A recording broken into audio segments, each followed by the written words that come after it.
പത്തനംതിട്ട കൂടൽ police സ്റ്റേഷനിൽ ഹൃദ്രോഗിയായ 20-കാരന് നേരെ നടന്ന ക്രൂരമായ പോലീസ് മർദ്ദനം.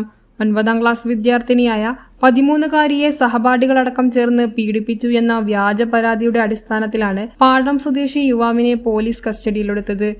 അടി കഴിഞ്ഞിട്ട് പിന്നെ എന്നെ എണീപ്പിച്ചിരുത്തിട്ട് പിന്നെ ഓരോ കാര്യങ്ങൾ ചോദിക്കുമായിരുന്നു, ഫോണെല്ലാം നോക്കുമായിരുന്നു.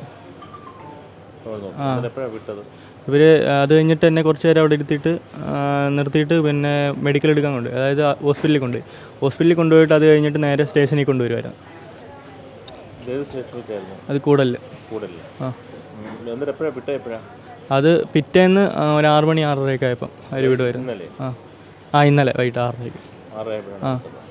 പോലീസ് സംഘം ആദ്യം യുവാവിന്റെ സഹോദരനെയാണ് ആളുമാറി ബലം പ്രയോഗിച്ച് കസ്റ്റഡിയിലെടുത്തത്. പിന്നീട് യുവാവിനെ പിടികൂടുകയായിരുന്നു. 2 വർഷം മുൻപ് ബൈപ്പാസ് സർജറി കഴിഞ്ഞ് കടുത്ത ആരോഗ്യ പ്രശ്നങ്ങളോടെ കഴിയുന്ന ആളാണെന്ന് പറഞ്ഞിട്ടും കൂടൽ എസ്.ഐ ജയമോഹനും സംഘവും ക്രൂരമായ മർദ്ദനം തുടർന്നു. പോലീസ് ക്വാർട്ടേഴ്സിൽ വെച്ച് തറയിൽ മുട്ടുകുത്തിയിരുത്തിയ ശേഷം ലാത്തി ഉപയോഗിച്ച് കാൽവെള്ളയിൽ അടിക്കുകയും ബൂട്ടിട്ട കാൽ കൊണ്ട് ചവിട്ടുകയും ചെയ്തു. കൂടാതെ തലമുടിയും ചെവിയും പിടിച്ച് മുകളിലേക്ക് ഉയർത്തിയതിനാൽ ചെവിക്ക് ഗുരുതരമായ ക്ഷതമേറ്റിട്ടുണ്ട്.